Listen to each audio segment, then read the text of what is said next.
Pwede ba muna? Pwede ba umihi? Maganda nga yun. Direk! Direk Jamie po! Jamie pa fresh pa na.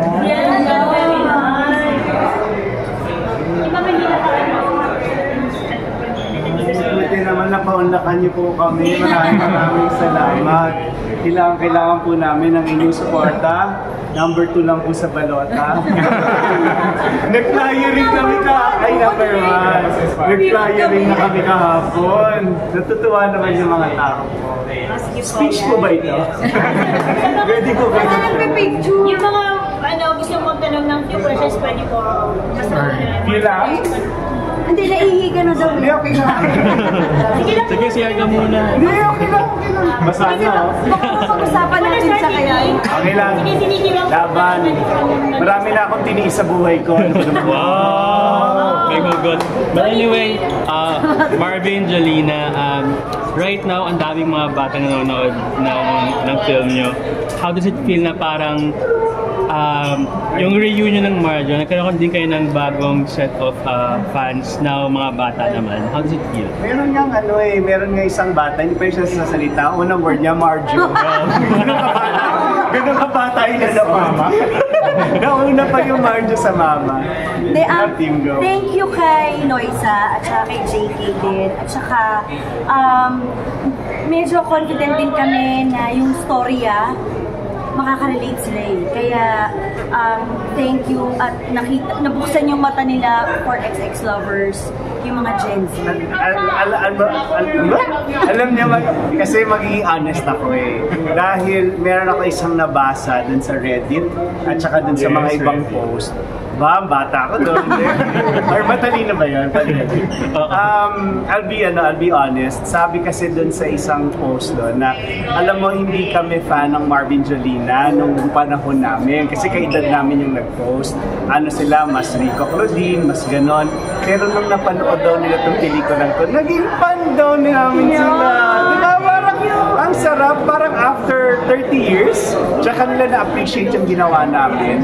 Ganoon naman talaga minsan napapanahon-panahon. But we're just so happy na lumalaki yung mga tao nagkakagusto ng ganitong klaseng rom-com.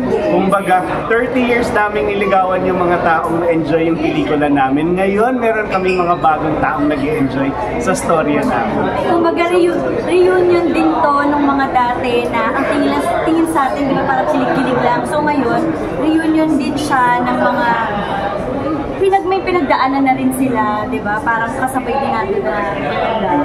Pero yung mga bago, ang sarap lang dahil I'm sure yung mga nanay nila kasi yung mga sumubaybay sa amin, kaya gano'n.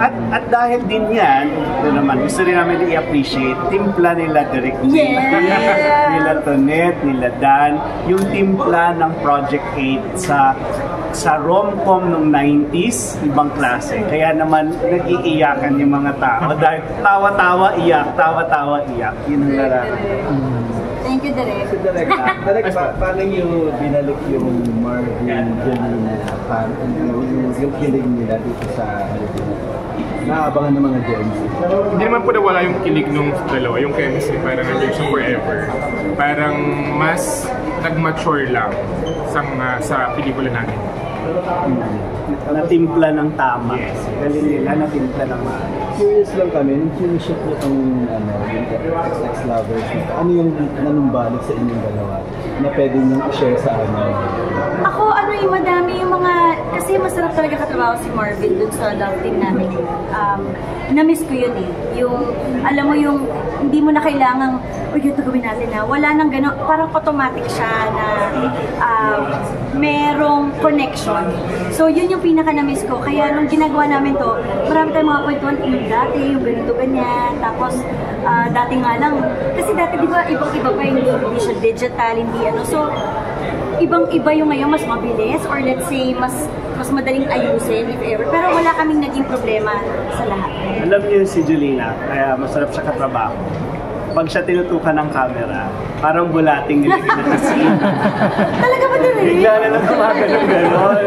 Kaya ang sarap din pakiligin. Kumbaga sabi nga ni Jolina sa maraming interviews, lalaki nagdadala normally ng love team. So, nagpapasalamat siya sa akin doon. Pero kasi, ang sarap lang din niyang katrabaho kasi konting asim lang. Ginigilig na siyang ganyan. Camera na lang. Lalo na ngayon, no? Ang daming camera. Siya po ay isa talagang performer na child star. Child star po ang aking love team. Everyone, para ma-enjoy po natin yung movie, meron po tayong last 2 questions na lang. Ay, ano, balik sila? Yes! Ano pakiramdam na mas pinipili ng Filipino viewers yung Filipino movies like XX Towers over, alam naman natin yung kalaban. Oh.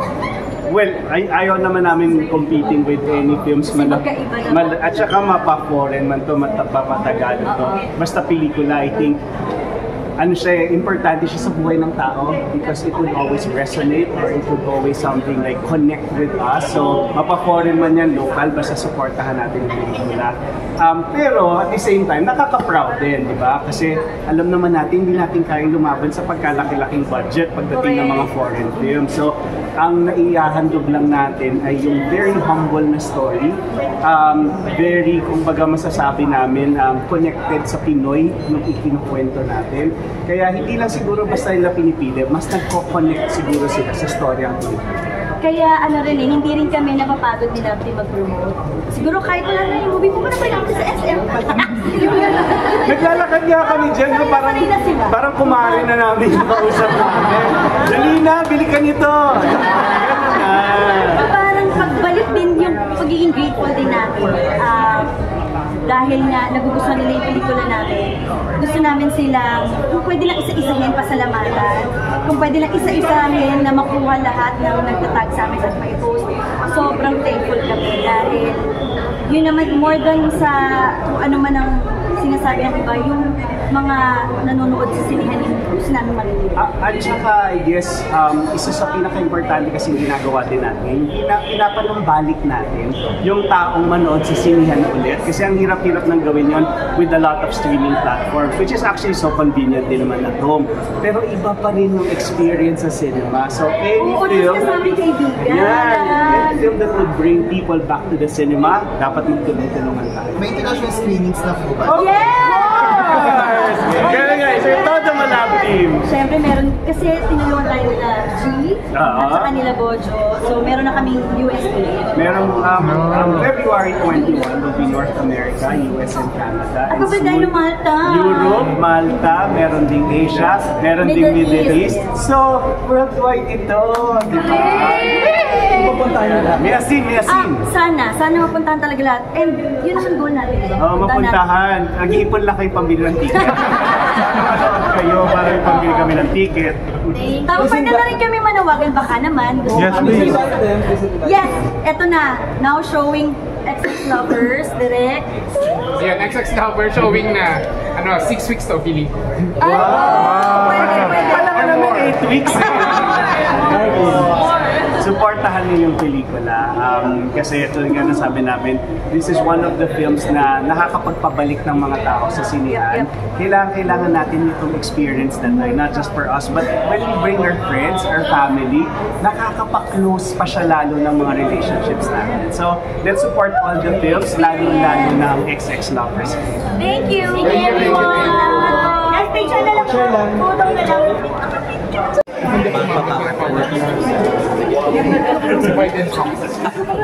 Ay, Si Direk po ito!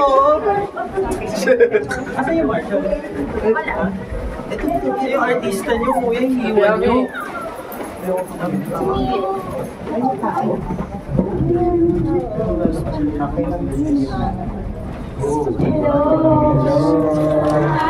Pasensya na po sa pag-post ng pelikula.